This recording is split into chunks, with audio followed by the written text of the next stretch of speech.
大家好，欢迎来到我的频道塔罗的第一语，我是 Nico 啊。那我们今天要占卜的课题是关于未来的你想要对现在的你说的话给到的一些指引和传讯。那在我们面前有三组牌，从左到右分别是第一组牌、第二组牌、第三组牌。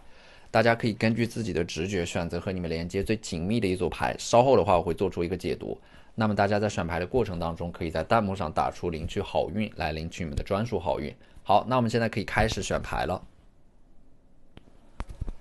大家好，欢迎来到第一组牌啊。第一组牌的话，首先这张星币2啊，我觉得关于未来的传讯呢，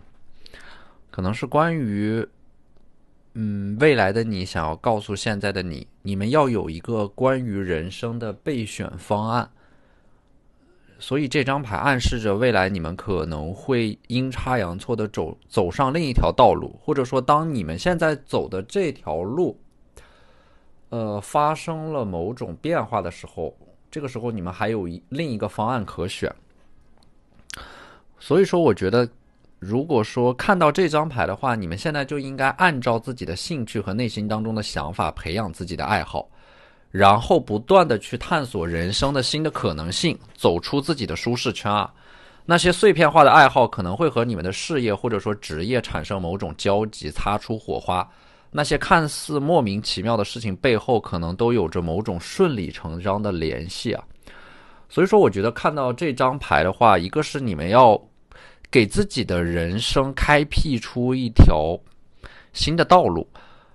而且要重新审视自己，你们是一个怎样的人，有着怎样的经历和经验，懂得哪些技能，在哪些领域可以深耕。你们现在的爱好，或者说你们现在的一个备选的方案，可能就会成为你们未来人生向上的一个支点，甚至会成为你们未来的终身事业。所以说我觉得这张牌的话，其实是想要表达的是，在当下呢，不需要过分的功利主义，就是有的事情可能你们现在做是看不到回报的，但是如果你们能够依从自身的兴趣和爱好，持续不断的沉淀积累，就可能会因为这种爱好的牵引而发现一个更大的世界。那是这张牌是站在未来的角度给现在你们的一个提醒啊，所以说我觉得你们未来可能是有可能会把自己的爱好变成自己的事业，会有这样的一种可能性啊。那么第二张牌呢 High Priestess 啊，牌面当中的这个人在开怀大笑，也就是说你们现在如果说正在经历人生的一个低潮期，那么这段岁月终将会过去，就是在未来的你们看现在的你们现在所经历的一切苦难，在未来都会变得不值一提，因为你们会跨过去，实现一种涅槃重生。这张牌呢，它也有一种远离人群的含义，就是未来的你们告诉现在的你们要远离人群，因为只有当你们远离人群的时候，你们才能够获得自由，才能够获得自己独立思考的一种意识。它可能是想要提醒你们不要被某种群体的意识所裹挟，坚持你们自己的道路，坚守自己的底线，不要害怕自己的与众不同吧。当命运需要你们逆风飞翔的时候呢，千万不要选择随波逐流啊。未来的你们会感谢现在的你们所顶住压力做出的选择的。权杖2呢，一定要有一种大局观或者说布局的意识啊，能够提前的准备，不要临时抱佛脚啊。只有提前的准备，才能够让你们获得某种先发优势。所以说我觉得可能是你们现在要有一个比较长远的规划吧，因为如果你们不知道自己的人生的大方向在哪里，就很容易在琐碎里边消耗自己，浪费时间啊。并且你们人生的上限会取决于你们的选择，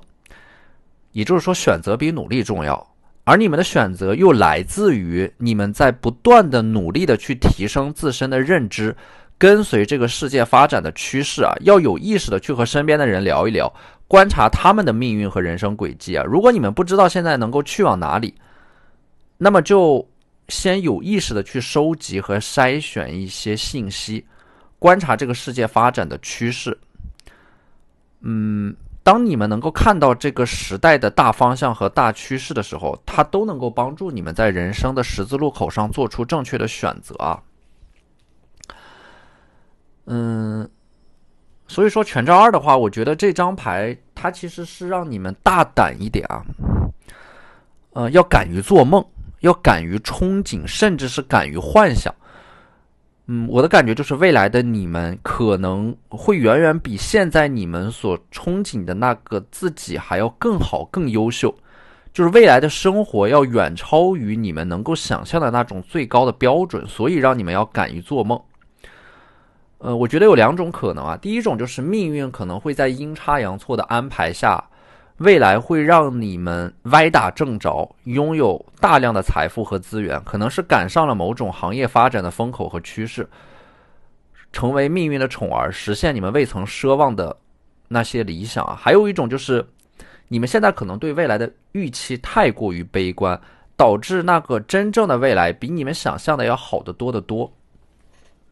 那我们抽到的这张牌的 Moon 月亮牌，还有一张牌是 The Judgment 审判牌啊。我觉得这两张牌联系到一起的话，首先 Moon 呢，它代表的是你们的潜意识，你们的潜意识当中似乎有某种能量在指引着你们，而且你们还会体验到一种类似于灵性飞升般的这种感受啊。我觉得这两张牌呢，可能是你们现在有那么一点怀才不遇的感觉啊。就是你们当下的实力和才华可能和这个时代没有产生共鸣，但是实际上你们的实力并不比任何一个人差，只不过你们的天赋和才华没有在一个正确的环境当中，所以一直被压抑啊。随着未来时代的变化，你们自身的这种才华会和接下来这个时代发展的趋势产生一种共振，这种变化可能是在瞬间发生的，也就是那么1-2年的时间，你们就会摇身一变，成为走在下一个时代前列的人，去引领某种潮流，甚至是创造某种趋势。也就是说，在下一个时代当中，你们会找到自己的风格和独特的竞争力。而且呢，下一个时代可能就已经近在眼前了，你们就处在一个时代的变盘点和转折点当中啊。所以说月亮牌的话，我觉得它也是一种沉浸式的投入在某件事情当中啊，它会给你们带来幸福感，还会成为你们未来毕生的使命和意义。而且这张牌是在告诉你们，你们现在未来要做的那件事情，你们现在内心当中已经有答案了，就是放手去做，不要犹豫，一定要尽情的释放自己，这样未来的你们才不会后悔啊。星币4这张牌的话，我觉得未来的你们想要告诉现在的你们，要有某种储蓄的意识，或者说在一个赛道上面长期的去积累某种人脉和资源。因为但凡是那些有关于生命当中诸多的美好的事物，比如说爱、美德、智慧、成就、知识、才能，它都具有像生命一样的特质，需要你们持续的去积累啊。在未来你们会感谢现在的自己，沉下心来踏踏实实的去做一些事情，对未来的自己有利的事情啊。因为现在的积累的经验和技能都会在未来派上用场啊。尤其是绝大部分人可能都追求捷径，但是如果你们能够踏踏实实脚踏实地的做事情的时候，你们就会被命运选中成为那个幸运儿。所以说呢，你们要警惕那些肤浅的东西，那些能够让你们立刻得到快感的东西。只有当你们把自己沉淀下来，让自己慢下来，去扎实的做出对自己长期发展有利的事情，你们才能够成为那个被命运所偏爱的人。这不是因为你们的幸运，而是因为你们的智慧，你们的一种价值观，让你们理应得到宇宙赋予你们的恩赐和馈赠。愚人牌啊，愚人是大智若愚的，也就是说，你们现在不需要着急赶路，这是未来的你们想对现在的你们说的话，就是慢下来去做一些对自己真正有利的事情。短期来看会让你们变得笨重，可能甚至会让你们落后，但是身边的人都在变得越来越浮躁，你们的这种长期主义的行为才能够在未来得到奖励。愚人就是让你们放轻松的，时间会帮助你们淘汰掉那些不坚定的东西，你们现在就是在慢慢的积累人生的厚度，为下一次的爆发而积蓄能量。那我们抽到的这张神谕卡 You are worth it 啊，你值得所有的美好啊。未来的你们会拥有你们现在所想要拥有的一切。第二张牌 Empowerment 啊，它是一种赋能啊，就是说你们值得的这种美好，它不是一个空谈啊，并不是上帝或者说命运眷顾你们，因为自助者天助也。当你们给自己赋能的时候，整个宇宙都会推着你们往前走。而赋予力量，它也可以成为一种意识和思维习惯。也就是说，你们现在所遇到的一切，都是对你们自身成长的一种邀请。发生的一切都可以对你们有利，凡事皆可为你所用。第三张牌呢是 Be gentle with yourself 啊，一定要善待自己，善待自己的身体，善待自己的情绪啊。我在过往的视频当中曾经反复的强调一句话，就是爱自己才是终身浪漫的开始啊！要像关爱别人一样关爱自己。当你们开始在认真的爱自己的时候，你们就可以在自己的身上找到那种久违的力量和勇敢。好，那这就是我们这期视频的全部内容了，非常感谢大家的收看。如果你觉得我的视频对你们有帮助的话，可以在我的视频下方留言点赞，或者你们的支持就是我最大的动力。那我们下期视频再见，拜拜。大家好，欢迎来到第二组牌啊！第二组牌，首先我们抽到的这张圣杯七啊，我觉得未来的你们想要告诉现在的你们，你们的人生还充满了极大的可塑性和未知的可能性。也就是说，这张牌我看到的是你们的人生不是轨道，而是旷野。你们拥有的选择，就是未来你们会拥有的选择，比你们想象当中的还要多得多。所以说，这组牌想要告诉你，就是未来的你们给现在的你们的传讯，就是不要轻易的退而求其次，也不要放弃和认命，因为这是一条没有尽头的下坡路。可能退而求其次只会让你们得到短期的利益，但是长期的利益它一定是会因为这种短期的妥协而受到极大的损害啊。所以说不能够放弃你们的梦想，反而更要全力以赴，因为在梦想的道路上，你们是拥有非常多的选择权。但是如果你们在当下就妥协的话，可能你们反而会让自己的人生走到一个就是你们未来人生的轨道。如果因为当下就放弃认命和妥协的话，那么那条道路反而会变得越来越狭窄。可能说你们现在会有一些客观因素或者说大环境的影响吧，感觉到自己人生向上的道路存在着极大的阻力，短期可以先让自己蛰伏起来啊。之所以不让你们放弃，是因为只要放弃一次就会滋生放弃的习惯，原本可以解决的问题也会变得无法解决啊。所以说你们应该等到大环境有所改善的时候再伺机而动啊。你们的成长其实本来就是需要穿越一定的苦痛，从苦痛当中回收能量，然后才不断的自我疗愈和成长的。所以说我觉得这组牌的话，就是关于你们的人生啊，其实是存在着很多的悖论的。其中一种就是当你们不断的去寻求表面的秩序的时候，其实这种秩序之下，它隐藏的一些波动和变化是你们看不到的，这种风险依然存在。但是当你们主动的去拥抱生命的变化和波动，还有那些不确定性的时候，你们反而能够把握秩序，掌控局面。而这种稳定性和力量，它也来自于你们一次次从舒适区走向学习区和恐慌区所带来的震荡。没有波动就没有稳定，所以说要勇敢的拥抱这种变化，勇敢的拥抱未来的可能性。第二张牌星币10，还有第三张牌是正义牌啊。我觉得这两张牌结合到一起的话，是未来的你们想要告诉现在的你们，不要太早的就对爱情丧失信心，因为最终的你们在未来的话是会找到那个能够和你们携手走完一生的伴侣的。不用对爱情过分的悲观啊，如果那个人没出现，只不过是时机未到。我觉得这组牌的话，想要告诉你们，你们需要有一种信念吧，对于爱情的信念，对于自己的信念，这种信念能够帮助你们真正意义上找到那个对的人，而只有这种信念，可能才能够让你们遇到那个对的人。如果你们没有这种信念的话，可能你们走上的是另一条人生的轨道啊。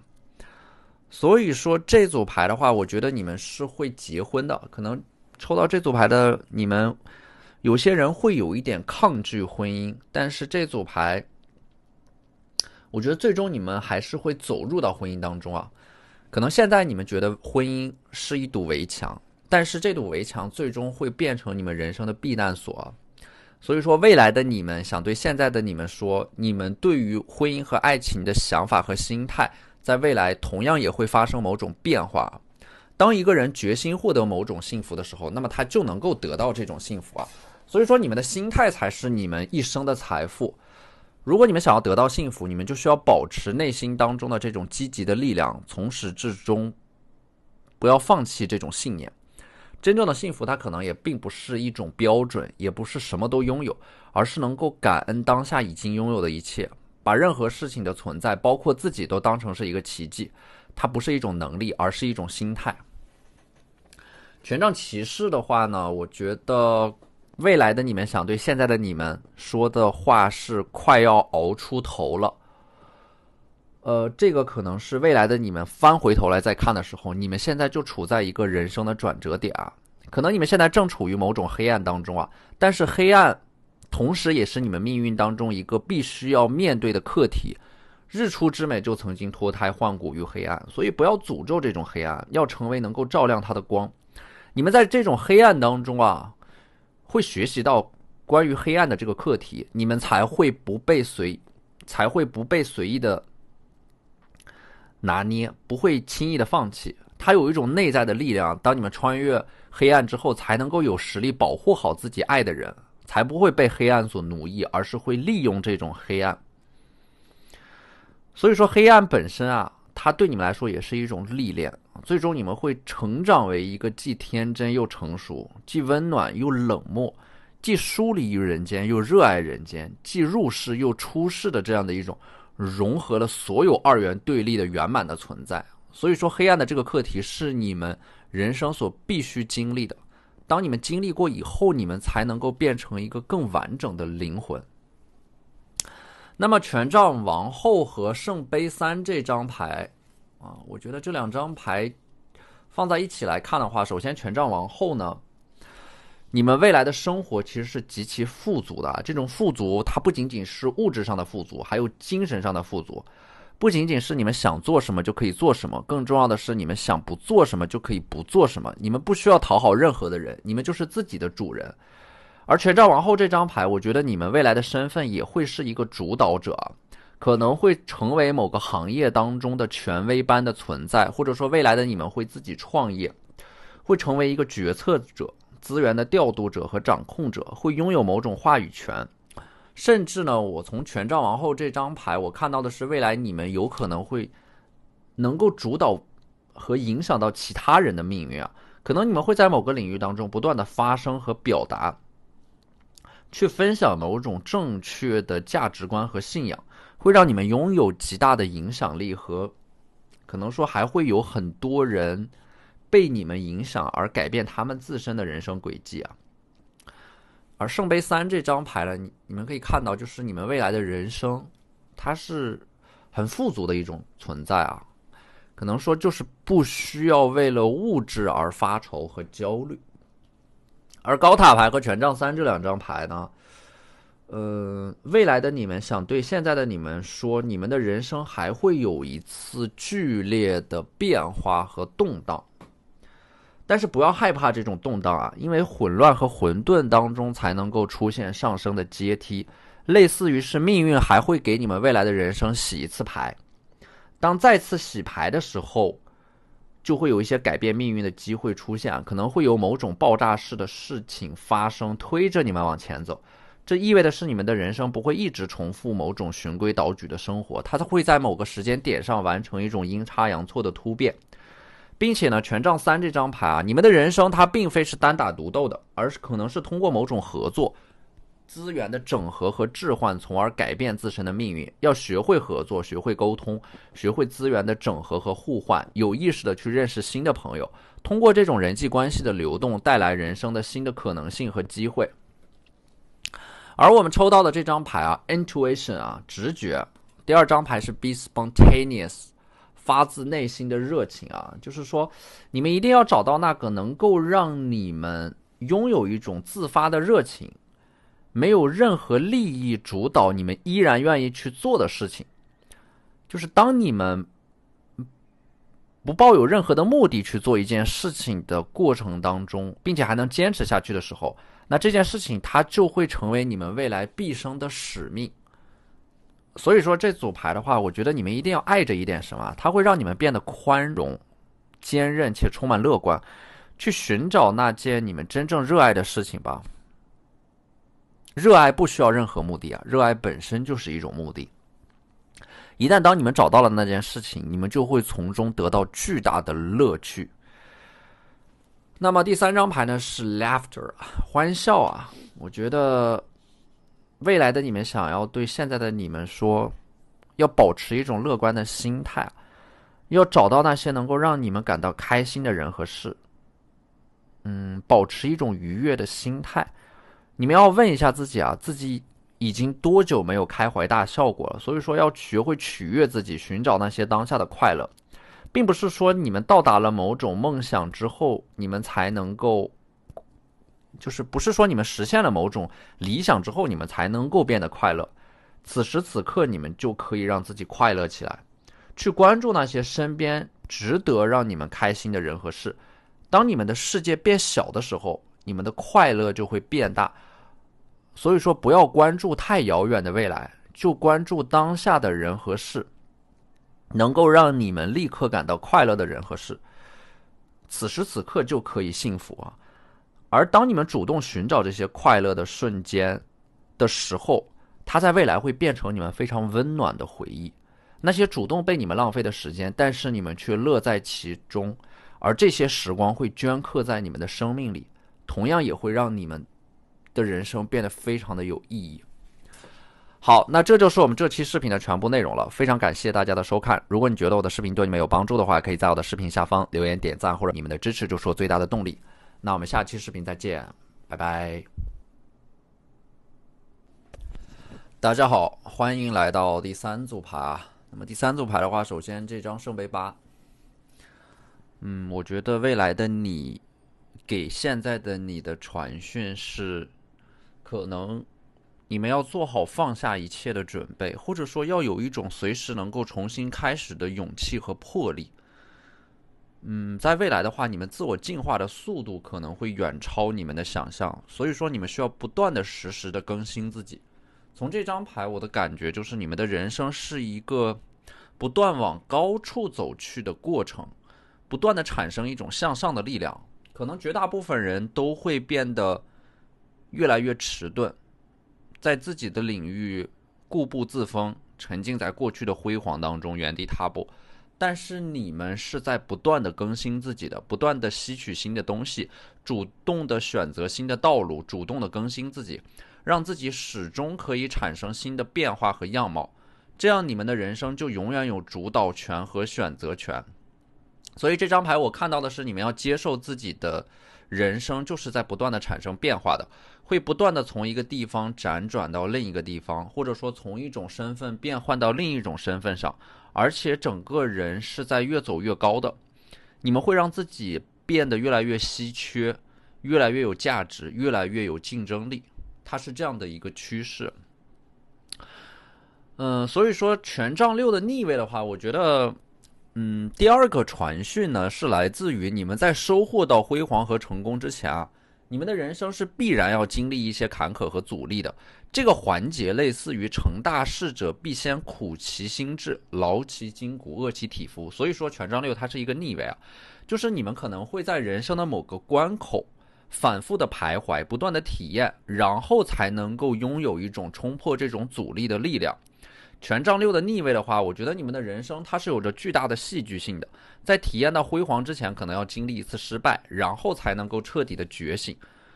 从中感悟和体验到什么。所以说你们会走弯路，但是弯路也是必经之路，不要害怕走弯路啊，它是你们必须要体验的一个环节。女祭司的话，我觉得你们身上可能有着某种异于常人的体质吧，或者说异于常人的特质啊，它可能会让你们有着一种很特殊的气场。这可能是宇宙给你们的天赋和恩赐啊。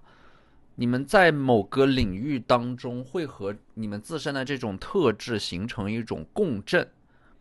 并且大放异彩啊。女祭司的话呢，她其实是非常有智慧的一个象征，就是你们的学习能力会很强啊，能够比一般人更快的掌握一门技术或者说手艺，而且很善于总结规律，能够看到事物发展的趋势。这种智慧它会依附于你们身上的一种敏锐的感知能力和洞察能力，就是你们能够比一般人更早的觉察到事物的细微的变化。可能有的时候会给你们带来一些痛苦，因为你们有很强的共情能力。但是如果你们能够把这种敏锐的感知能力转化成为一种技能，它可能能够帮助你们提前的去觉察到事物运转和发展的规律和趋势，趋利避害。女祭司的话，我觉得你们未来可能会从事一些和心理咨询、神秘学，或者说某种艺术创作相关的工作。那么圣杯女皇这张牌呢？这张牌代表的是你们所拥有的一种创造力，非常丰富的情感体验和共情能力。所以说这两张牌结合起来看的话呢，有一种刚柔相济的感觉，外柔内刚。你们的精神内核是女祭司，有着一种与生俱来的叛逆。这种叛逆它也是一种生命力啊。我觉得你们不要把这种叛逆当成是一个缺点，因为这种叛逆只有当它释放出来的时候，你们才能够开辟出一条独属于自己的人生轨迹啊。所以说星币五的话呢，我觉得你们身上的这种特质有的时候会让你们显得有一点格格不入吧。不要想要因为融入到某个集体当中就把你们身上的特质隐藏起来，这也是未来的你想要和现在的你们说的话。因为你们天生就要比同龄人更成熟，所以说可能和任何人接触的时候，你们都要向下兼容，你们的思想成熟度会非常的高。星币五这张牌呢，来自未来的传讯告诉你们，不要就是你们现在可能会有一点焦虑的是你们很害怕落后，就像这个星币五一样。你们很害怕落后于别人，但是呢，你们有着自己的人生节奏啊，而且你们在人生的某个时间节点上就是说会弯道超车，迎头赶上。你们是在后半段才开始发力的，所以说我觉得你们不要因为当前的现状就感到焦虑，因为你们要走的路和别人不一样。不要因为自己的格格不入就下意识的否定自己。未来你们会明白命运为什么会给你们安排这样的剧本。而星币骑士这张牌就是在告诉你们要把自己的心沉下来，因为星币本身它就是慢工出细活。你们可能在一些事情上面是比较，就是说你们的人生是比较慢热的，不是那种一飞冲天，而是在一个长长的轨道上面长期的积累和产生了某种复利效应一样，就像搭积木一样，只有连续的搭建才能够越积越高。所以说这张牌的话，我觉得想要对现在的你们说，你们所坚持的事情只有在未来才能够看到回报，所以要把眼光放得长远一点，日拱一卒，功不唐捐。而且星币本身的话，我觉得你们要有一种储蓄的意识吧，就是要有意识的去存钱，或者说积累某种能够为你们所用的资源，这些资源在未来都会派上用场的。还有一张很强的火象能量的牌，权杖8。我觉得就是这张牌提醒你们，你们的人生一定要有一个主线，就是要把自己的时间和精力、有限的资源集中在那些真正高价值的领域当中。你们人生的巨大的成就，它可能是在长期的积累和沉淀之后啊，在一个很短的窗口期实现的一种突破。就是事情到了某个临界点，就会一日千里。而且呢，权杖8的话，我觉得它是要足够的专注的，这种专注能够给你们带来巨大的竞争优势，而且你们的幸福感和成就感也来自于你们的专注。当你们对一件事情倾注了所有的热情之后，你们就不会被这个世界上的其他事情所轻易的干预。这种专注其实也能够给你们带来一种无与伦比的自信的。权杖3的话呢，来自于未来的传讯呢，就是这张牌我的感觉就是你们是在未来能够站在一个就是别人可望而不可及的高度上面，会成为被仰望的存在。但是呢，这张牌我觉得它的传讯也是，当你们选择了一条与众不同的道路的时候啊，你们要有一种忍受孤独的能力啊，因为你们会成为异类啊，可能会走上一条孤独的道路，在漫长的岁月当中不停的学习和修正，去对抗阴影艰苦的创造。在这条道路上，你们会收获很多的魅力，会遇到很多的人，但是你们却不能够为任何一个人驻足，因为你们仍要坚定的前行啊。你们要支撑起一个世界，创造起一个世界啊！可能你们会很累、很孤独，甚至挫败的时候，没有人能够和你们共情，很多人不理解，也有很多人无法欣赏你们。但是你们要明白，你们选择的是一条少有人会选择的道路，但是这也是一条通往成熟和觉醒的道路。可能大多数人都像一片片落叶啊，在空中漂浮、翻滚、颤抖，最终无奈的委顿于地。但是你们是那少数人当中的一员啊，会沿着既定的轨道运动，就像一个星辰，无常的命运之风吹不到你们。你们的内心足够坚定且强大，有着既定的旅程和终点。在这样的一个孤独的旅程当中啊，你们同样也会收获到常人难以想象的、无法企及的那些令人震撼的美妙的风景啊，并且在这条道路的终点，同样也有宇宙给你们准备的礼物和馈赠。好，那这就是我们这期视频的全部内容了，非常感谢大家的收看。如果你觉得我的视频对你们有帮助的话，可以在我的视频下方留言点赞，或者你们的支持就是我最大的动力。那我们下期视频再见，拜拜。